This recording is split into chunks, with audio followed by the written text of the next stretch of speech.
Hello y'all, hope you're all doing well. This is RJ, live at the gravesite of Francis Scott Key, the original gravesite. I think this is very appropriate, especially just a day after Independence Day.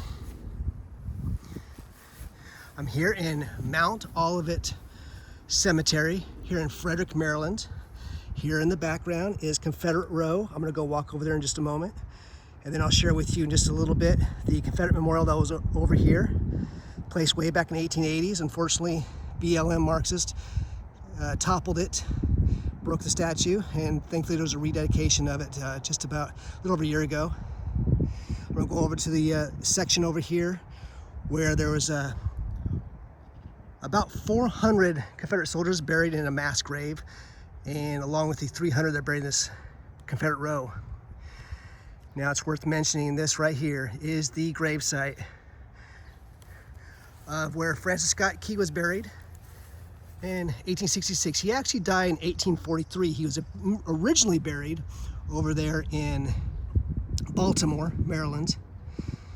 And he was over there in St. Paul's Church. And then he was reinterred here in 1866. And then later on, there was a really nice Francis Scott Key memorial monument that was placed just beyond this hillside right here in the same cemetery.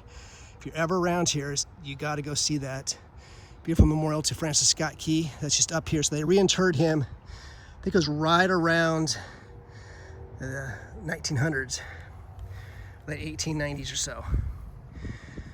So as it says right here, this stone marks the grave where Francis Scott Key, born 1780, died in 1843, father of the Star-Spangled Banner, was buried prior to removal to the crypt within his monument, 1898. I should have read this a little closely. It says it right here. Removal to the crypt, so reinterred from here. He's buried here from 1866 to 1898, and then reinterred just over on the hillside on the other side of the cemetery. On the right here, this stone marks the grave where the wife of Francis Scott Key, Mary Key, was born. She died in 1859. Was buried before removal to the crypt beside her husband. Now his parents are buried just right over here. I'm not going to walk over there right now. It's a little bit further. It's been a few years since I was there. Last time I was there at the gravesite, it's about 5-6 years ago, and I shared a photo of it recently showing the Confederate battle flag that was flying here on this pole. There's nothing on that pole right now, unfortunately. See here on the background, if you read about Francis Scott Key, the author of our Star-Spangled Banner, you recognize and know that all of his descendants supported the Confederacy. In fact, some of them were actually imprisoned, even though they were civilians. They were imprisoned just because of their beliefs, their opinions, and potentially supporting the South. In fact, one of them, Francis Scott Key, was actually imprisoned there in Fort McHenry, where Francis Scott Key actually penned the Star-Spangled Banner. One of those right here, you can read about John Ross Key, son of John Ross Key and Virginia Key, and this one right here, Francis Scott Key. I'm going to walk over here to the Confederate Row section. There is a historical marker down here. I'm not going to read it right now. It's on the other end. I have been to multiple places where, especially around Baltimore, where I'm going to go visit the grave sites of the descendants of Francis Scott Key, who served in the Confederacy. Some had very key and important positions. So I'm coming up to the area where you can see the Confederate memorials over here. There is a beautiful statue that used to be here. It was there since 1880. Unfortunately, the cancel culture woke, cruel Taliban-esque male Marxists toppled it. There's photos of it. I shared photos of that before. We'll never forget how disgusting those people are who actually come into a cemetery and topple a memorial dedicated to unknown soldiers who served in this area. Unknown Confederate soldiers who are buried here in a mass grave. And that's just how low and pathetic those people are who actually come to these cemeteries and do that. But while I walk over that way, first I wanted to share this with you. And this is dedicated to the memory of the children who served and died in the Civil War. 1861, 1865. Now here's the memorial, Confederate Memorial. He used to have a statue, like I said before. You can read about that right about the end of June, right around June of 2020. Some Taliban-esque Marxist vandals came through here and actually toppled the beautiful statue that had been here for about 140 years. It's amazing it's come to that point. They used to fly the First National and battle flag right here, the historically accurate flags representing, unfortunately there's nothing here right now. After I share this with you, I'm gonna walk over here to Confederate Row. You can see all along the side there, all these grave markers are to those, in that case, that row of over 300, it goes all the way down here, Confederate soldiers who died in nearby hospitals.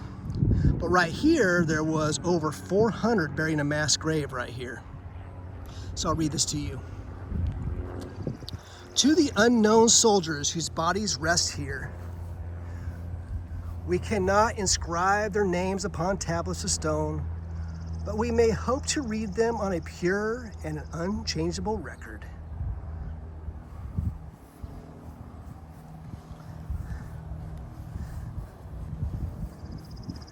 I think that's why the left is threatened by those soldiers who fought before their great-great-grandparents, because they have these people were more noble and honorable, had more integrity and more character than the people today who wanted to tear it down.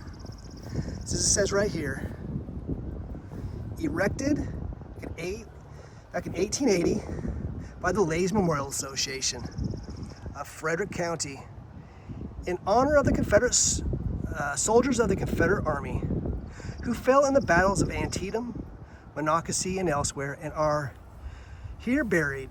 Honor the brave. You can see the new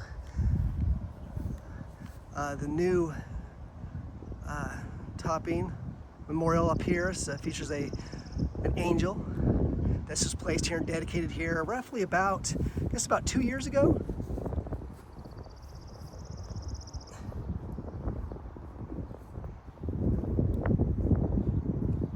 So that is the new memorial that replaced the statue. You can read about that. And I've shared pictures of this before because I came here over the years and took a lot of photos of this place. It's videos too. On this side, soldier rest, thy warfare o'er, sleep the sleep that knows not breaking, dream of battlefields no more, days of danger, nights of waking.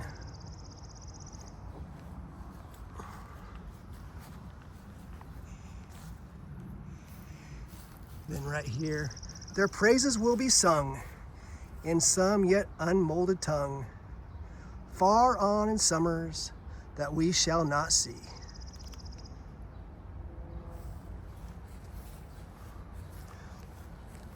It's again the memorial to those, the unknown soldiers whose bodies rest here in this mass grave, where there are, you couldn't tell, it doesn't really say it on this memorial, but there are over 400, I believe 411 Southern Americans who fought with the Confederacy who are buried right here in this mass grave.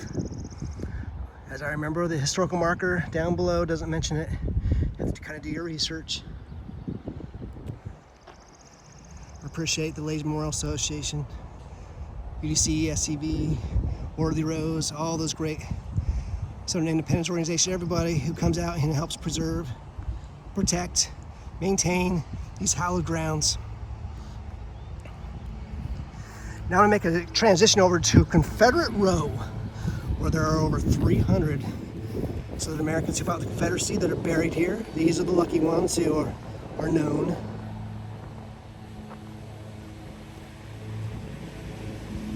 To deal with, somebody just started a lawnmower in the background. But stopping here for a moment, you can see this row goes all the way down here.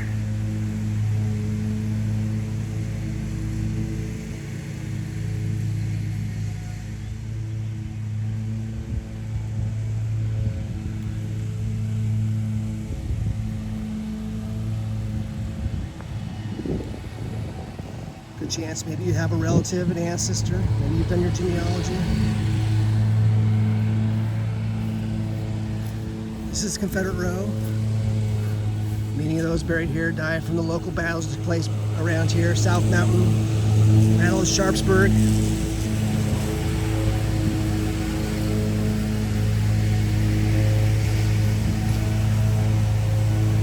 Deal with the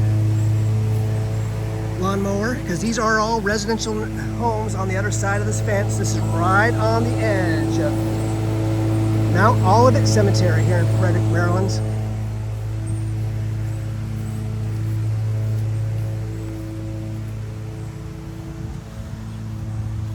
Now as I come up to here, a little more information.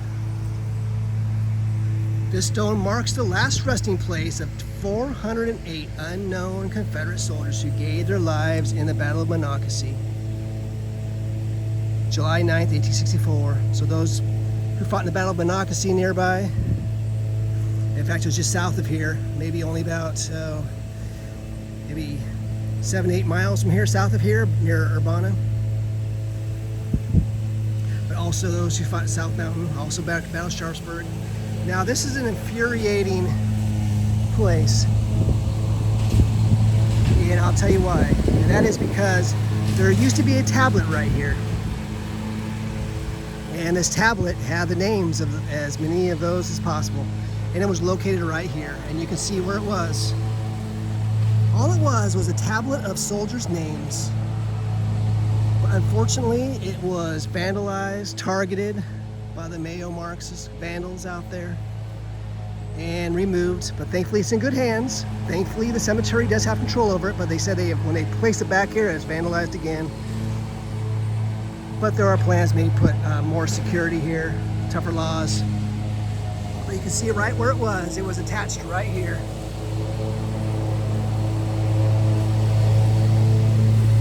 It was attached right here.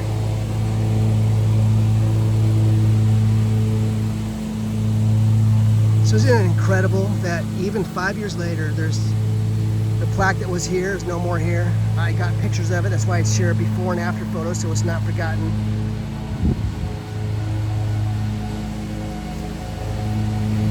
It's just incredible that the left has sunk that low. I'm gonna make a transition over here. This might be a little bit of a walk. I can chat with you, I do it. Maybe come back here after that lawnmower is gone. The lawnmower happened to kick up just at the perfectly wrong time. All right, so I'm gonna walk over here. So over here, getting closer, is the actual kind of real first president of America. You might remember after the Declaration of Independence, the Articles of Confederation was the government, right? No surprise that the Confederacy used that name, the Articles of Confederation. So the very first government was the Articles of Confederation. And they had presidents that only served for 1 year. That's it. The very first president of the Articles of Confederation, right after the signing of the Declaration of Independence, is buried right up here. In fact, we're getting kind of closer to where Francis Scott Key's parents are. Oh no, I think I know where it's at. Thanks for asking. I'm gonna pick up the pace over here. When the groundskeeper just asked me if I was looking for a specific grave. This cemetery itself, I think it's coming up on 40,000 burials. It's actually still an active cemetery. In fact, when I drove in here today, there was a funeral procession. This cemetery was founded back in 1858 or so. There's two people I wanted to share with you. And one is the very first president, in a sense, of America. This is about 13 years before George Washington, when it was the Articles of Confederation. Because you might remember, later on, George Washington became the president of the Constitutional Convention. And they went to Philadelphia, closed the doors, did everything in secret, and basically wrote a constitution, and then George Washington became the president.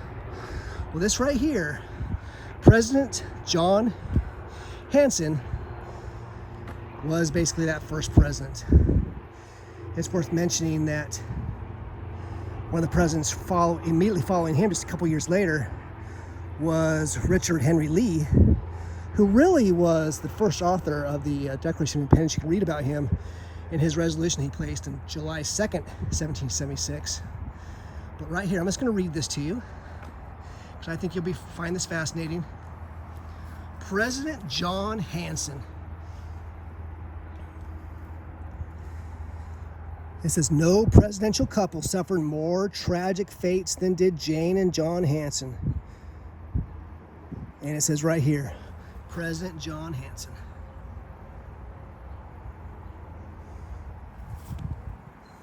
It says Jane's husband served the 1781-82 term as the first president of the original United States government. Under the Articles of Confederation, he was interred in a family crypt at Oxon Hill Manor in Prince George's County, where he died November 22nd, 1783. The crypt was illegally destroyed during land development in the 1980s. The fate of John Hansen's body remains a mystery. So this is his memorial. He's not actually buried here, but his wife is, and in fact, she is buried in an unmarked grave. And that's what this is all about. Can you imagine? So it's really interesting that the very first president, as it says, the first president of the original United States government under the Articles of Confederation, he was actually, his gravesite was disturbed, they built over it, and they lost his remains. They don't even know where his remains are. And the same thing, his wife is buried in an unmarked mass grave behind this memorial. In the unmarked mass grave behind this memorial rests Jane Hansen, the original First Lady of the United States. So you can see there is really no indication where that might be. I do see there's quite a few Revolutionary War era soldiers buried here. There's a lot of Confederate soldiers buried here, veterans, in a mass grave right around here. I'm going to continue reading this, and then I'm going to share with you this memorial over here, that Fitchie lady who interacted with Stonewall Jackson and A.P. Hill. They have a memorial to her, and it talks about how the Confederates reacted. And I'll just put spoiler alert, the Confederacy, when it came through here, were very respectful, very much like gentlemen. They protected her. But I'll read about her story here real soon. Finishing this up, President John Hansen, 1715, 1783. So once again, he served as the first president of the original United States government under the Articles of Confederation. And I just read about what happened where there was land development in the 1980s, and John Hansen's body remains a mystery. The John Hansen National Memorial is located at the Frederick County Courthouse a few blocks north of here. So isn't that something else? And you can read the rest of this. I'm not going to read all this right now. Those on the John Hansen Memorial Association. Once again, something that's easily overlooked.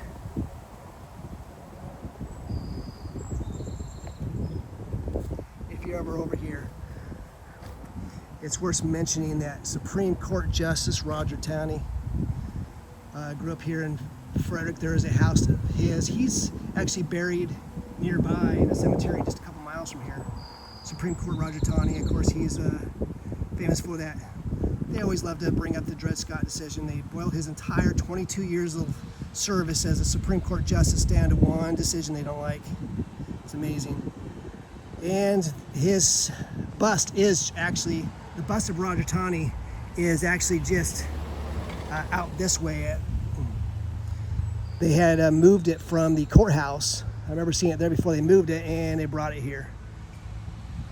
But finishing this up real fast, once again, the Jane Hansen Memorial, because we know she is buried here in an unmarked grave, in a mass grave that's right behind here somewhere. And her husband's remains are unknown, but they have his memorial. Now I'm going to share this with you. When the Confederacy was passing through here in Frederick, Maryland, you know that there was that famous photograph. I think it's the only known photograph of actual Confederate troops actually in action, was taken here in Frederick. In fact, that was just a couple miles down there, because downtown Frederick is just down here. But I want to make sure I remember to tell you what happened here, how the Yankees ended up imprisoning the politicians when they tried to move their capital here to Frederick, Maryland. And also I want to talk about the Civil War Medicine Museum that's also here. But before I do so, telling you about, if you haven't heard, this lady, Barbara Fritchie, they call her the Civil War heroine. Basically, you can see what happened to her. As the Confederates were passing by, as depicted right here, she waved the Union U.S. federal flag, and she did it in defiance as the Confederacy passed by. And basically, A.P. Hill and Stonewall Jackson says, "Do not touch her, leave her alone. Nobody touches a hair on her head." It says right here, there's on this, the front is a poem, Barbara Fritchie, a poem written by John Griffer Witter of Massachusetts. Was based on the story told to the author relating to the 1862 invasion of Maryland during the American Civil War by General Robert E. Lee of Northern Virginia. The Confederates, along with their legendary General Thomas Stonewall Jackson, occupied Frederick. And it's basically, this actually highlights the difference between the different troops, between the North and the South, and how just dramatically different they were, and why we call it the War of Northern Aggression. Because here is Barbara Fritchie, her house is preserved, there's historical markers just barely a little over a mile from here, maybe 2 miles from here. There's historical markers, and talked about what she did when the Confederates were passing by and marching by her house. She got over, she raised the Union federal flag out her window, and the Confederate response was, "Don't touch her, leave her alone, let her do that." Now you compare that and contrast that to what Northerners did to Southerners.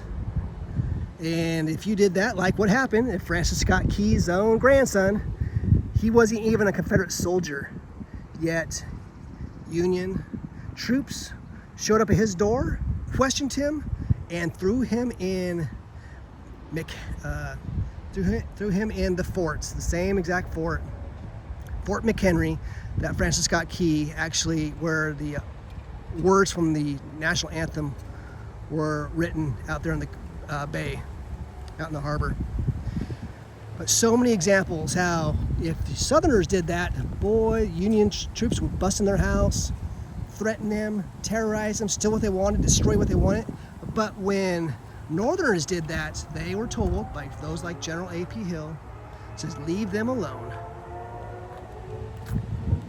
So this is the memorial, the gravesite of Barbara Fritchie. You can read about her right here.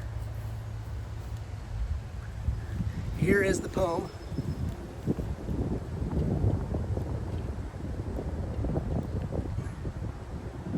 Of course, I'm not going to read this poem. There's just too much to read. But this lady gained a lot of notoriety, and she became very famous simply for flying a flag out there and being left alone. Confederates didn't even do it. They didn't even touch her at all. In fact, the Confederate generals actually threatened the Confederate soldiers if they did anything to her, that they'd be severely punished. So he said, "Do not touch a hair of her head." It just kind of highlights the difference between the South and the North, how the South was much, much more respectful. That's why you can read quotes from those citizens over in Pennsylvania who said they'd much rather have 40,000 Confederate soldiers sleep on their property than 1,000 Yankees, Union soldiers. Right here is the gravesite. While I'm here, and I'm going to start making a transition back over to Confederate Row. That's where I started over here, Confederate Row, and I actually started at Francis Scott Key's gravesite, and I think I'll maybe finish it up. But Maryland's first governor is also buried right here. Thomas Johnson Jr. You can see his memorial right here. Born in 1732, died 1819, the first governor of the state of Maryland. In fact, I'll go ahead and do a little bit more of a close-up of this right here. First governor of the state of Maryland right here.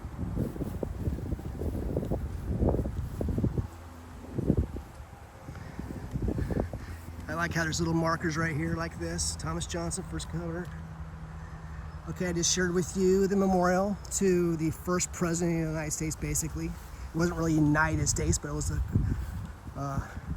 basically Articles of Confederation, the first government right after the signing of the Declaration of Independence. Now, as I walk back over here to Confederate Row, it's worth mentioning, there's quite a few things to see here in Frederick. It's a neat little downtown. Once again, the very first, or pretty much the only photo taking of Confederates in action was taken right here as they marched down the street. They think they know exactly where that location was.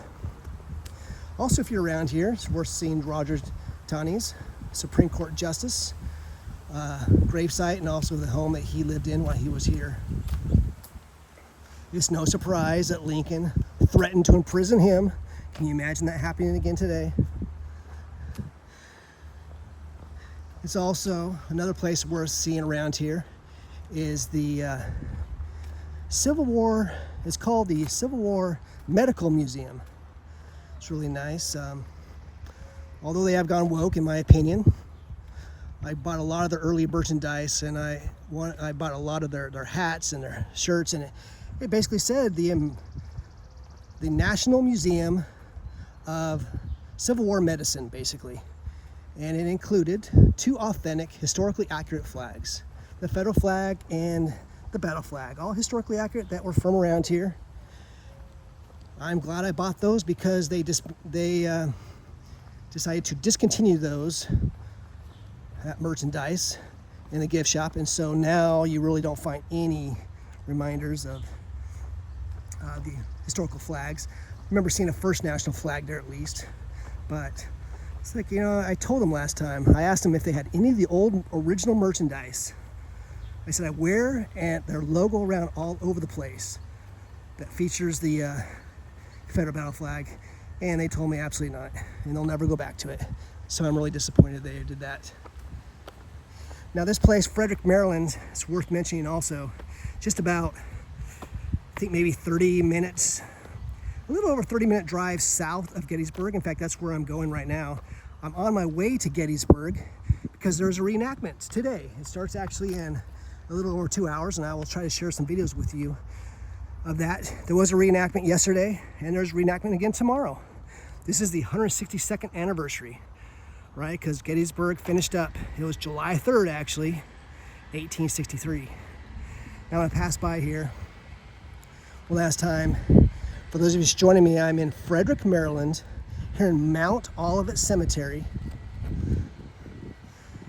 Right, and here's some of the brochures that you find when you're around here. Once again, Francis Scott Key was buried here. I started out at his gravesite. There's a nice large memorial monument near the entrance of this cemetery, which is just on the other side of this hill. You can't see it from here. But here's some other brochures. Mount Olivet Cemetery. Cemetery founded, I think it was 1852. Still active cemetery to this day.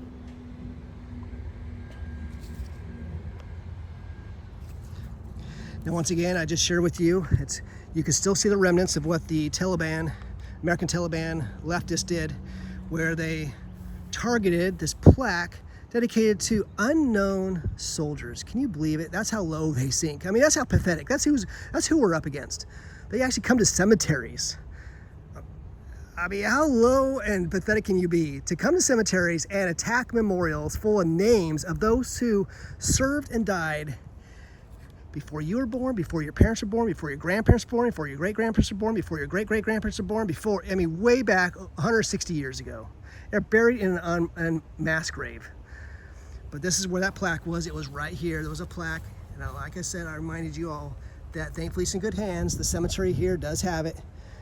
They just need to have a little better security system here. I have been here before when there was a whole lot more flags. I wish there'd be more. I did leave flags here. Once again, reminding you, the stone marks the last resting place of 408 unknown Confederate soldiers who gave their lives in the Battle of Monocacy. Now that's why they're unknown, because they died during battle. And once again, the Battle of Monocacy was a Confederate victory for Ewell Early, his Confederate soldiers. They didn't have many. It was mainly a diversion, right, to relieve the pressure around the siege of Petersburg, right? So Robert E. Lee was willing to have Gilbert Early take, I think it was around 15,000 or so soldiers, come up here and threatened Washington, D.C. They knew they couldn't take it, but they knew they could divert a lot of pressure and relieve a lot of pressure around there, around Washington, D.C. In fact, you can go there. I've been to most of every fort there in Washington, D.C. that was used. In fact, it's just crazy how bad it's got in so many places.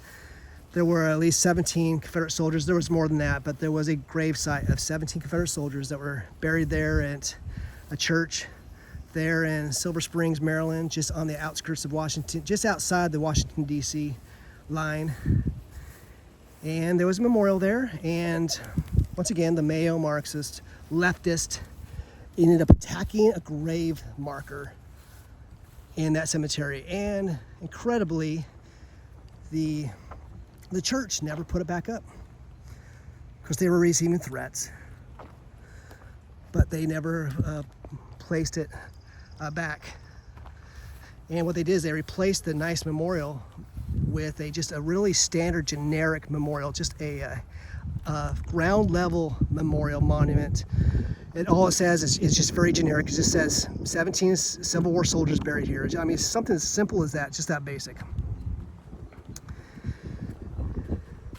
Now I'm going to pass by here. I'm going to finish this up at Francis Scott Key's, the author of our national anthems, original gravesite. I'll pass by here one more time in case you missed it. Once again, there used to be a statue here. It was here for 140 years until the disgusting, cruel leftists actually came here to a cemetery and actually toppled a statue. I mean, how low can you go? It's who we're dealing with here. That's why I often say I think there's more supporters of communism in the United States today than there was during the peak of Soviet Union.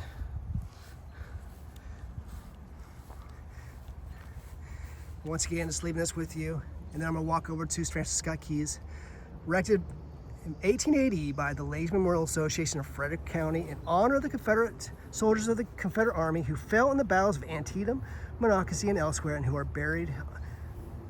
Honor to the brave. Once again, right here, to the unknown soldiers whose bodies here rest. We cannot inscribe their names upon tablets of stone, but we may hope to read them on a pure and unchangeable record. Once again, the statue on top was destroyed. It's broke up in a lot of pieces, but they replaced it with this right here.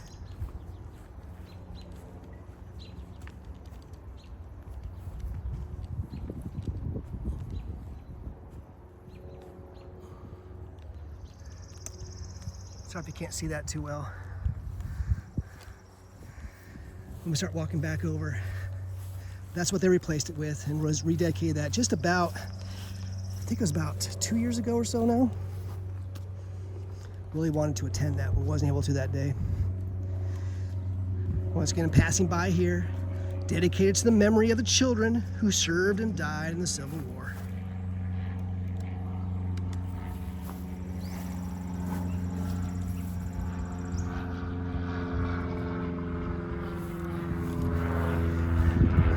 Now I'm not going to walk over because it's been a little while.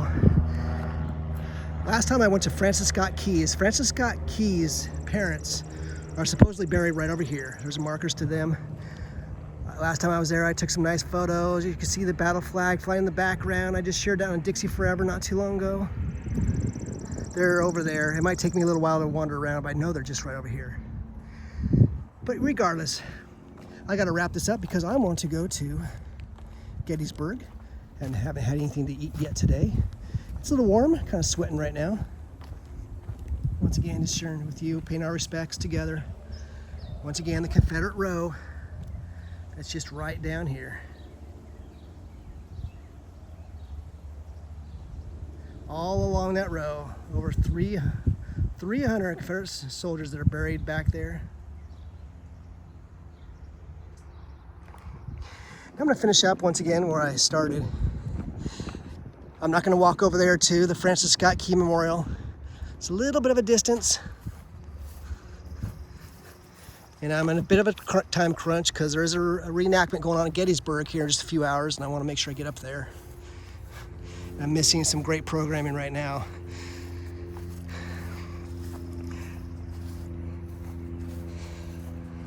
But once again, here at the kind of the grave site, Francis Scott Key.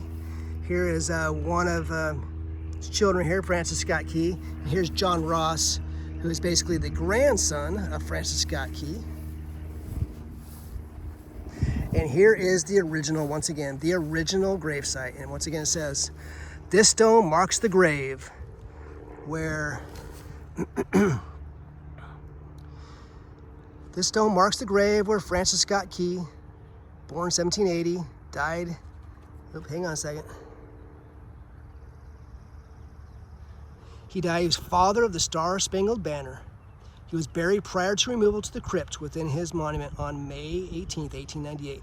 So once again, Francis Scott Key, originally buried there. I think it was the Howards there, and I think it was St. Paul's Church there in Baltimore. It's a really tough to see cemetery. That's where Armistead is actually buried. You know, famous Armistead who was killed at Gettysburg. He's buried there. The cemetery is always locked up. You need special permission to get out there. But Francis Scott Key was also buried there right next to where Armistead was. And then in 1866, he was reinterred here. And then once again, his body once again reinterred to a final resting place by the monument. So I'll leave this with you today. Once again, I'm here at Mount Olivet Cemetery here in Frederick, Maryland.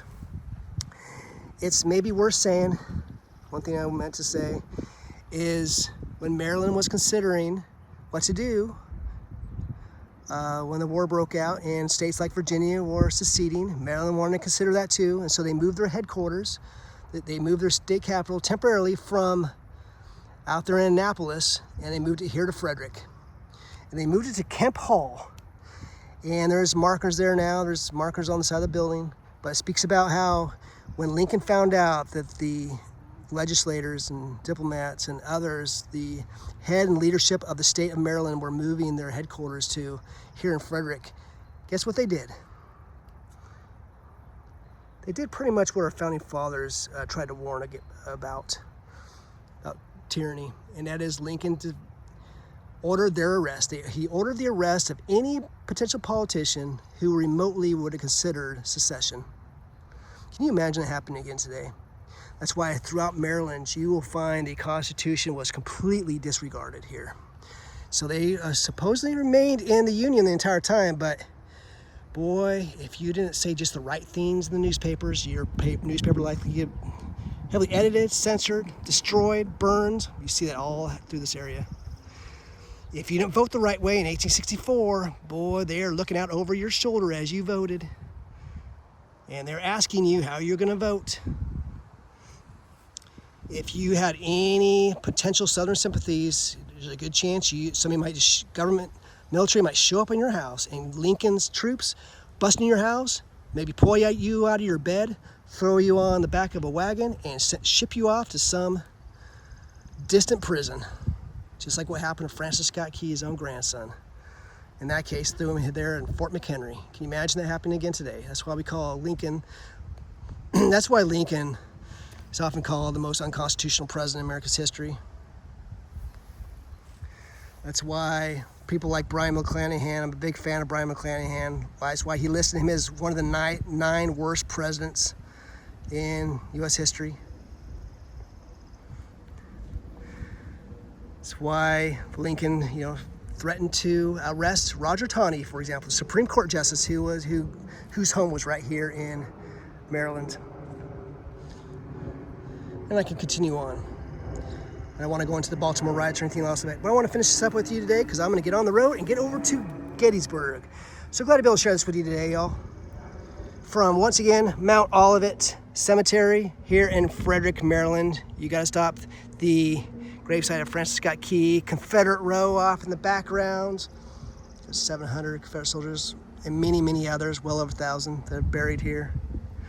Many other historical places and things I think you would really appreciate coming to see at some point. And of course, this is just a little over half an hour south of Gettysburg itself.